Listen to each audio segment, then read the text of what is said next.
Tribuners, penumpang membludak di Pelabuhan Amahai, tangga kapal diangkat lebih awal. Penumpang membludak saat momen arus balik di Pelabuhan Laut Amahai, Maluku Tengah. Pantauan Tribunambon.com Senin 7 April 2025, ratusan penumpang padati ruang tunggu 1 jam sebelum keberangkatan kapal. Penumpang didominasi remaja usia sekolah hingga mahasiswa. Para pemudik ini rata-rata hendak balik ke kota Ambon dan sekitar. Saking membludaknya penumpang 10 menit sebelum jadwal berangkat kapal, tangga naik turun penumpang sudah diangkat. Momen itu membuat sekitar 8 penumpang yang sudah membeli tiket terpaksa kandas di Pelabuhan Amahai lantaran kapal sudah tarik jangkar siap diberangkatkan. Mirisnya banyak penumpang yang membeli tiket non-seat, mereka pun harus rela duduk di anjungan belakang maupun depan kapal. Anissa, 21 tahun, seorang mahasiswa Universitas Patimura, mengaku ia sudah membeli tiket 1,5 jam. Maksud kami 1 jam setengah sebelum kapal berangkat.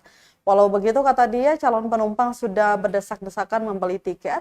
Sementara itu, PLH Kepala UPP Pelabuhan Laut Amahai, Husain Tuanaya, mengatakan pantauan arus balik hari ini tidak ada kendala. Diperkirakan puncak arus balik berlangsung sejak tanggal 5 April dan tanggal 7 April. Disampaikan jadwal keberangkatan siang hari ini, penumpang yang naik dengan kapal KM Cantika Torpedo sebanyak 360 penumpang.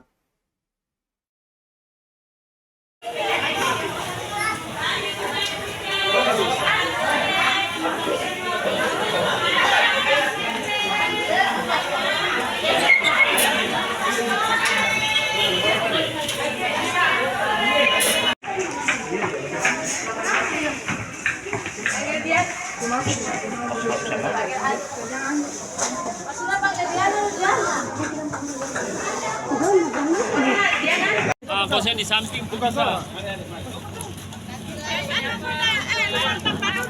Di muka, Pak.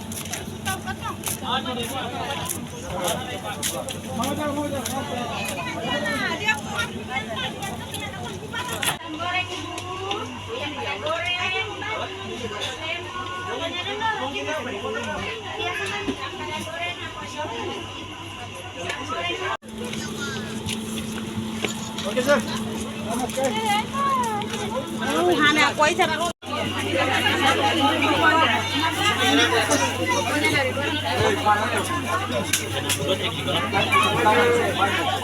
Ada kipas-kipas.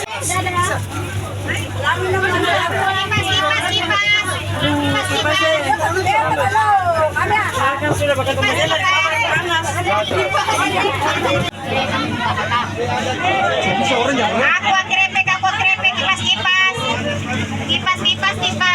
Download Tribun X sekarang, menghadirkan lokal menjadi Indonesia.